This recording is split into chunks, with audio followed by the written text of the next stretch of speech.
Kareem, which is an incubator for new Jewish ideas based in New York. And I'll maybe spend 2 minutes talking about Be Kareem. We'll hear a little bit about Joshua Mentor, and then we can open up to a broader conversation about what is this innovation, and how does it work, and who's a part of it.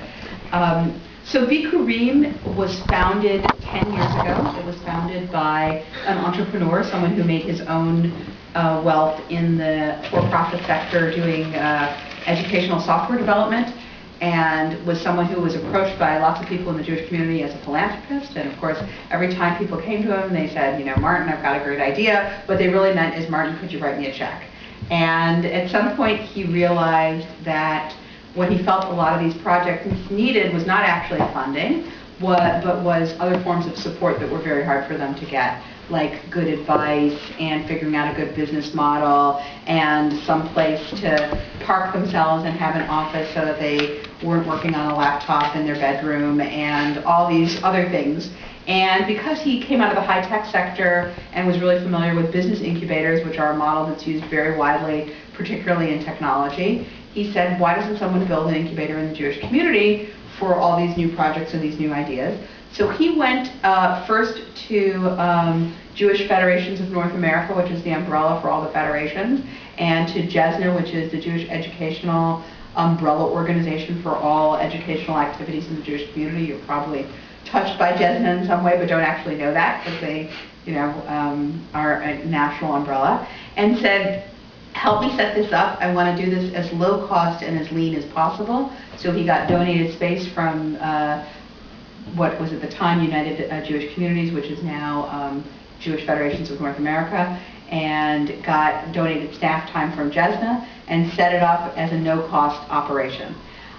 Quickly into it, he realized that donated space was fantastic, but donated staff was a little bit problematic because they had lots of other responsibilities and they couldn't really put themselves fully to the task. So then he went out and hired myself as the program coordinator and an executive director, and we're a very lean model. We rely primarily on in-kind donations. We only have two part-time staff, and our administrator is full-time, and we have a budget of under $400,000. So we're very, you know, compared to a lot of enterprises in the Jewish community, we started out small, we stayed small, we haven't worked into something bigger. And that's largely due to our founder and his vision. He remains the chair of our board. And what we do is we do basic sort of business model incubation. We give new projects in the Jewish community physical space to run their offices. They get a telephone, they get a desk, they get access to IT support, which, you know, it's very funny when we ask our groups sometimes to give us feedback and to rate what's most important to them. Things like free IT support are very important. Things like organizational development consulting, and that's a majority of what I do, is I work with each of the groups on strategy and fundraising and board development and figuring out how to function as a nonprofit. And for groups that don't have access to this kind of counsel anywhere else, this is a really important resource for them. We also give them a peer community. They all sit together in a bullpen. If you came to our offices, you'd see a bunch of cubicles all divided up. Organizations can have up to, if you visited, so organizations can have up to 4 cube spots. And that means that once they grow to a certain size, they've outgrown our facility. So we will incubate projects for up to 4 years, but some groups leave before the 4-year mark because they have too many staff and they're sitting in each other's laps, and we don't actually have more physical space to give them. But the idea of giving 4 years of incubation is that's what we believe a startup needs to kind of move from infancy to, I don't know what, you know, developmental stage we call it, but like early sustainability. And of course, you'll hear probably from Joshua Mentor as well as from Be Kareem, the groups never feel like they're sustainable. If you ask them if they feel sustainable at 2 years, they don't feel sustainable. And do they feel sustainable at 4 years? They don't feel sustainable. Some of the alumni of both of these programs are now at the 10-year mark and they don't feel sustainable. So the struggle, the sense of feeling like they're constantly in struggle, they're constantly working hard to raise money, that none of this comes easy, I think remains throughout the life cycle of organizations. But Be Kareem's strategy right now is to support them in those very early years 1 to 5 of their existence. And in terms of the types of projects we take, it's very, very eclectic. We have groups doing everything from advocacy for disabled adults in the Jewish community to help them lead as full Jewish lives as possible, to Jewish meditation, to working on the North American dialogue around the Israel-Palestine conflict. So like that and everything in between and other stuff, and it's very eclectic, and sometimes we're in the human services business, and sometimes we're in the advocacy business, and sometimes we're in the environmental business, and we don't, I think what makes us unique and also makes Joshua Venture unique is that we don't have a particular issue screen. We're not looking, oftentimes people that are support organizations or funders of the Jewish community are saying, we do Jewish education, we do Jewish elderly. And we kind of do everything that sounds to us like it's a good idea, which I think makes us unique and also makes the positioning of this whole sector unique, is that it's not necessarily looking to solutions to one particular issue, but it's looking for a way for people that have great ideas to feel empowered to create those ideas and take them forward. And the last thing I'll say is that one of the things that we think that we helped to pioneer 10 years ago, and now you'll hear more about this whole sector, which is very robust. There's a lot of people doing a lot of different elements of supporting new ideas and helping new ideas to grow. But one of the things that I think we really felt we were pioneers in when we started doing this 10 years ago was the Jewish community has no R&D function, no research and development function. And every other industry or sector that you all work in professionally has some place where research and development gets done, where new ideas get to be tested out, where you can take things and kind of pilot them or experiment with them. And the Jewish community didn't really have that function. I think what we've helped to spark, and then lots of colleagues and there are funders that are very active in the innovation sector right now. There are other programs that are like Bikurim and different from Bikurim and all these things. But now that there's a proliferation of all this, I think what we're doing collectively is creating some form of a loose R&D function for the Jewish community where we can really take new ideas and see if they've got legs and help them get a start. That's what we do. Turn it over to Lisa. Okay. I'm Lisa. I'm the director at Joshua Venture Group, and this is Jenny, and she and I are the staff at Joshua Venture Group. She lost her voice, and she has a very important wedding event next week, so we're going to relieve her of most of the talking duties.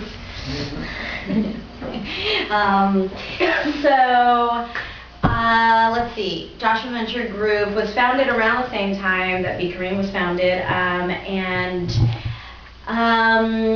what we do is, our mission is to expand and reinvigorate the Jewish community by cultivating, let's see if I can remember it exactly by heart, by cultivating the leadership and management capability of young Jewish social entrepreneurs and help them to grow sustainable ventures, something almost like that. And basically what we offer is a fellowship, which is 2 years of funding and a lot of leadership development and training support. To be more concrete, we provide each year $40,000 unrestricted funding. On top of that, there's $7,000 which is specifically for professional organizational development support. And on top of that, we pay up to $600 a month for health insurance. And basically, the people who are our fellows have founded or leading very early stage organizations under 5 years, under $500,000. And within that, we do have a pretty wide spectrum. And I'm just going to say a little bit right now. If you're interested, I can go more into the history, but we existed, it was founded in 98, 99, and we had our first cohort in 2001, from 2001 to 2003. We had 8 fellows as part of the cohort. From 2003 to 2005, we had another 8, and of those 16 alumni, you might have heard of J-Dub Records launched Matisyahu, and they also have other bands that might have come through town, like Balkan Beatbox, or yeah, cool, or Claire. What was that? Their new Reb hot Shmuel act. came. I'm sorry? Reb Shmuel came a while ago, right? Are they a J-Dub? I don't know if they're Aksum is a J-Dub band. Aksum, Aksum is an act out of Israel. Yeah, he Israeli plays here all the actor, time. He's not on J-Dub anymore, but he's Yeah, he comes from. So you get the idea. JW Storytelling is one of our alumni. There's an organization called Keshet, which does GLBT advocacy and resources nationally, and there are others. Totally blanking. So Share does breast cancer support for women and their families. That's not exactly the right term. They do support for women and their families who are affected by breast cancer. But for our current cohort, I have a piece of paper, so I don't have to describe it. But I'll pass these around. From 2005 to 2009, the organization was on hiatus, and we relaunched the organization in 2009. So our current staff has been on board for a little over a year, and we relaunched the organization, and we chose these fellows this past June. And so we're just getting ready for our program. And as Aliza said, a lot of the organizations who are, I have one, sorry. A lot of the organizations that are supporting early stage organizations, we're in very close contact with each other, and Aliza is our retreat facilitator, so she works on a specific aspect of our program with the fellows. So as you can see, just like Aliza said, the organizations, we don't have a specific area. We don't fund things around, we are across the board, and our goal is to create a diverse cohort. So we hope that our cohort reflects the diversity and the breadth of the community. So we have someone who's working specifically in terms of impact and scale in potentially a small space, but they're working in South Brooklyn with the Russian Jewish community. So that's one aspect that is part of a larger aim to have a diverse cohort. 4 of them are from Austin and west of Austin, and the other 4 are from the East Coast. So I went to last year when we were launching the fellowship and recruiting. I went to Chicago, and I went to New Orleans, and I went to Houston. It didn't come to St. Louis, but we're here now, and I've never been here before, actually, so it's pretty exciting. What a shame. And I just will mention that the reason that we're here is that we're here for a general nonprofit capacity building conference, which is why we met Barbara Levin. What's her name?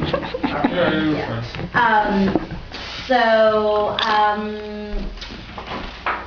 Is there anything else I want to say? I'm just going to leave it at that. And what I didn't ask when we went around is what kind of questions you have for us. But there's lots of directions we can take this in. So if anyone has a yes. I have a strange question. So I'm sorry. It's about Bikurim. One of the debates that we've been having around some of our communal organizations has been around the use of Hebrew in our names. Yes. And I'm just wondering for you, if working for Bikurim, I'm not going to put anyone on the spot and ask how many people around the table know what Bikurim are or what it means in Hebrew, but do you find that the name Bikurim is a benefit or a detriment for your organization? Depends where I am. So here at the Alliance for Nonprofit Management Conference, where I'm sitting at different tables every hour on the hour with colleagues from all over the United States who don't work in the Jewish community, and I have to each time go through a pronunciation lesson about Bikurim, Bikurim, what's Bikurim? So it's a little bit hard on the tongue, and I think it's easy to say we are a Jewish incubator for nonprofits and not make people stumble over a word that's very unfamiliar to them. Bikurim, by the way, are the first fruits. That's where the reference comes from the notion of Shavuot and bringing, your very first and your best and your finest as offerings. So that was where the metaphor came from. It was a name our founder came up with. I often, groups come to us when they're in the naming branding stage, and you can probably say more about this too. And I think now I'm a little more cautious about Hebrew names. I also think it's a generational thing. I mean, I'll throw 2 things out. One, I think one of the challenges with picking Hebrew names is there's a limited amount of names that go for ease in pronunciation, have a clear frame of reference even for people that aren't Hebrew speakers so that it can be largely understood so people don't feel alienated by it, etc. And when you go to that short list, you're going to already find 6 organizations named Matan. So if anyone else comes to me and says they want to name their organization Matan or want to put the word Shalom in there, we're the Shalom Center, we're the Shalom Institute, we're the Shalom this, the Shalom that, you can only have so many.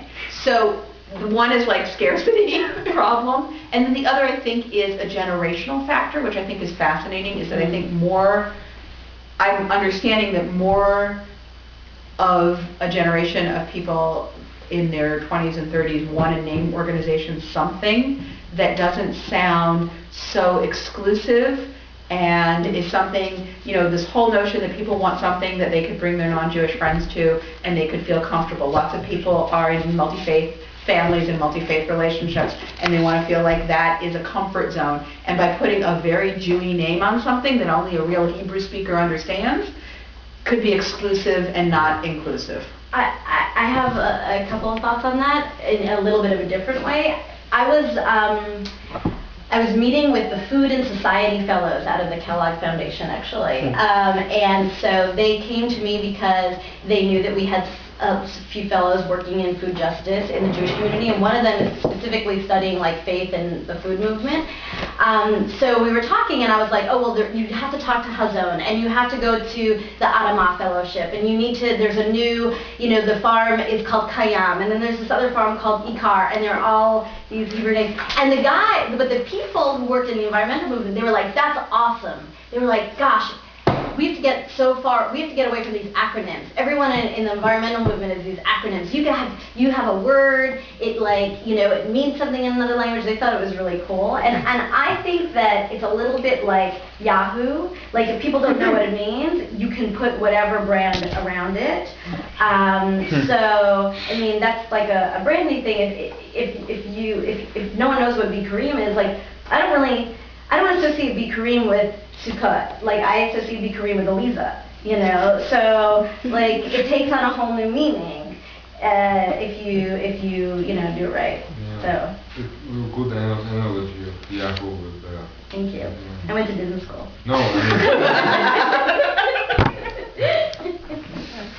You gotta watch out for this one. Yeah.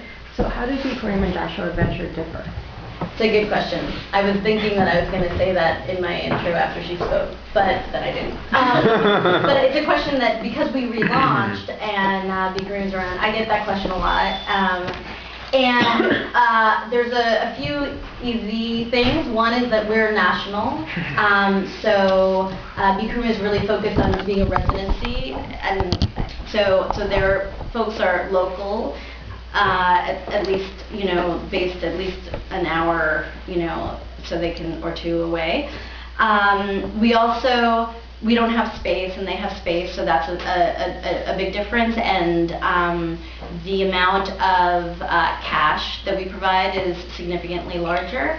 The length is they can be a part of their space for up to 4 years, and ours is also really based around the cohort. So we spend 4 retreats of up to 5 days. So we spend about 20 days just together over the 2 years, and we really do a lot of peer problem solving and developing a peer support network. So those are some of the key differences. Yeah, and I think another one is sort of what is, I think of them, and maybe a function of my being involved in both of them in different ways, as very complementary resources. And also, one of the things that of course happens in the community is, people ask, well, do we really need both of these? And my answer would be absolutely yes, and more. And then also sometimes people raise a question when they see, a person get into Bikurim and also get Joshua Venture Fellowship, and they say, well, isn't that overinvestment in, one person or one project? And my answer would be, have you ever seen a nonprofit startup that was overinvested in? I mean, shouldn't their goal be to try to gather as many resources and accrue as many resources as they possibly can to ensure their success?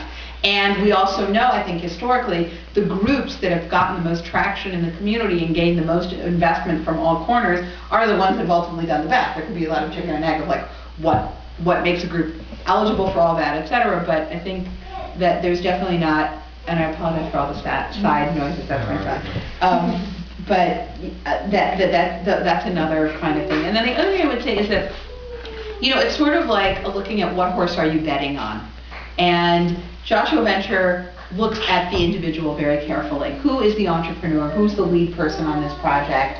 What are they bringing to the table? And also sometimes looks at the notion that someone is going to be a serial entrepreneur. In other words, this may be their first venture, but it hopefully won't be their last venture. And they might go from this to start other things, and there's certainly examples of the alumni that have done that. Bikurim looks very much at the organization. They want to make an investment in the organization, and Bikurim is very open to the idea that in the time that a group is being incubated, that leader might leave and another leader might come. There's no switch off at Joshua Venture. If the leader should decide to leave their project, that's a big problem because they really committed to Joshua Venture for Is it safe to say that Joshua Venture is a more sort of founder-based approach and Bikurim is more of a sort of... I think it's a little bit of the time frame. I mean, we're 2 years, so we think that it's important that the person who's driving it and that we're really doing a lot of investment in that peer network, so that they're developing relationships with the other executive directors and founders. I mean, we don't, like she said, we don't think that someone is going to be doing that for forever. And during the last cohort, we talked about succession planning. I mean, during the last retreat, we talked about succession planning. So we don't have an expectation that this is what they're going to be doing. Like, we see ourselves investing in leaders that are going to be important and pivotal figures in the Jewish community, whether that it could even be at some point as a lay leader. It doesn't necessarily have to be as a founder. But during those 2 years, it's not that long. It's like a graduate school program, So it's important that while we're investing public speaking and negotiating, and we pay for an executive coach, that all of that is going to the same person. And that all of a sudden at the final retreat, after we've been spending a year and a half bonding, that someone new shows up, So it's, I wouldn't describe it that we're like founder-based, but we are investing really heavily in that person. Right. It's called the Dual Investment Program because we are investing in the person and the organization. So we feel like it's an equal dual investment, whereas they have more of an organizational bent. So yes and no. Like a good Jewish answer. Where did you get your financing from? Did you fundraise? That's a good question. So another difference, which is less obvious, but obvious within our own internal structures, is that they're basically an operating foundation based on one funder. We are a nonprofit organization, and we have 4 major funders. So one of the reason that we went on hiatus from 2005 to 2009 was basically because of governance and financial issues. Because the program was sound, but there wasn't. You lifted up the curtain, and there was some mess. So over the 4 years, some people who were involved with the organization was like, this is really a great idea. Look at the alumni that we've invested in. They're doing amazing work. I will say that another one of our alumni is called Just Vision, and they have just put out a movie called Budrus. And it's just coming now to New York and LA or San Francisco in release in the movie theater. So if it ever comes here, or if it comes here through the Jewish community, it's about nonviolent peace activities that are going on in Israel and their neighbors.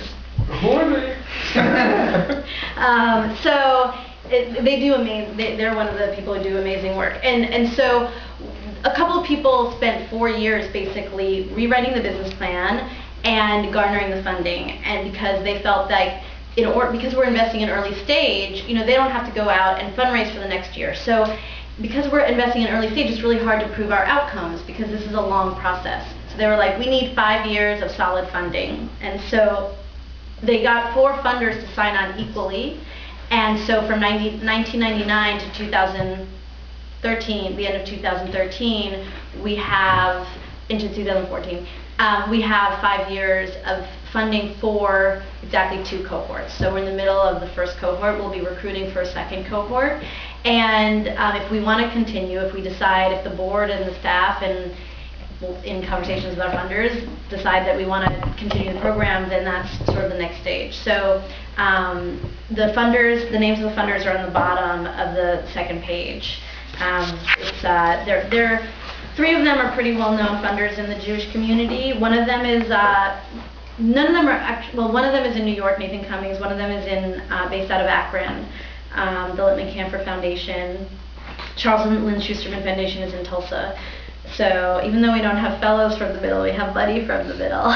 Which is part of the issue, isn't it? That the money's coming, isn't there this interesting thing that the money's maybe coming from different places than it's actually going? Well, I mean, part of it is, you know, we really wanted to fund things that weren't just in New York, because we understand that New York and LA and even San Francisco have very unique Jewish communities, and that was one of the reasons we were really excited about something like Kavanah, which is in Seattle, because it is a smaller community, and basically Kavanah has been going on for 3 or 4 years, and what they want to do is figure out how to replicate their model and bring it to other smaller communities. So that is something that we're really interested in, and I think, you know, it is, we still do have a national presence, and I mean, I think that it's reflective of a larger issue. You know, and the Schusterman Foundation, they do a lot of work locally, and then they do a lot of work nationally and internationally.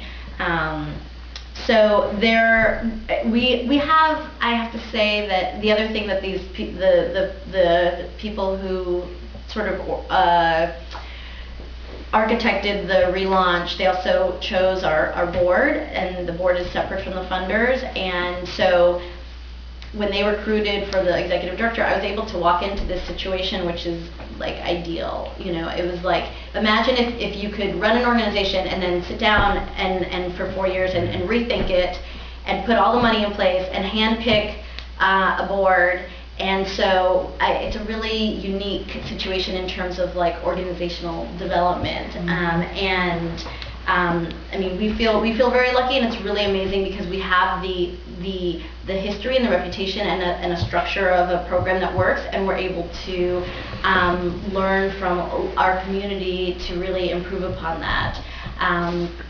So I think we're in a pretty special place, and you know, we really value the funders, and the people who rewrote the business plan are connected to the funders. One of them is basically one of the funders. Camphor. Yeah, Marcella Akron? Camphor. I'm sorry? Akron, Ohio? Yeah. So my friends. Yeah. That's What awesome. did you say? I'm friends with them. Oh, Patty yeah. Camphor, Yeah, Marcella is Marcella Yeah, I know Camphor. Marcella. Yeah, Marcella wrote the business plan, and I mean, she is really she's a primary driving force of why we relaunched. And she's pretty active. I mean, she just had her 3rd child, but I just spoke to her earlier this week. She's not Camphor anymore though, she got married. She's Marcella Camphor Still Rolnick. goes- okay. So she's a 3-namer. She's the little one with curly hair. She's a tall woman with straight hair. All the Camphor girls are really tall. Yeah, and Mamie lives in New York. Yeah. And Do you know Patty? the third sister? No. She's not as involved in the foundation. You know, Mamie lives in New York, and she's very involved She's in got the community. quadruplets. She knows Yeah, all so the she's busy. Oh, She's yeah. busy. Yeah, I've heard of her, but I actually haven't. I don't know if I've ever been to Ohio, but You wouldn't. Marcella comes often to New York, and Mamie's in New York, and they just hired a program director who also comes to New York. So I haven't had the. I actually went to Houston to meet one of our funders because they don't come to New York that often, but I haven't been to. But yeah, they're I mean, they're an amazing family in a lot of ways. They're incredibly generous, but they're really, really smart. And the fact that we have like a really good organizational structure has a lot to do with the campers. Yeah. Yes. So, this question is obviously in different ways for the 2 different types of organizations, but how does a city like St. Louis take advantage of the types of things that you guys are doing the ideas that you are seeing take place, the energy. How do we tap into what you guys, best practices or whatever you want to call it? That's a good question.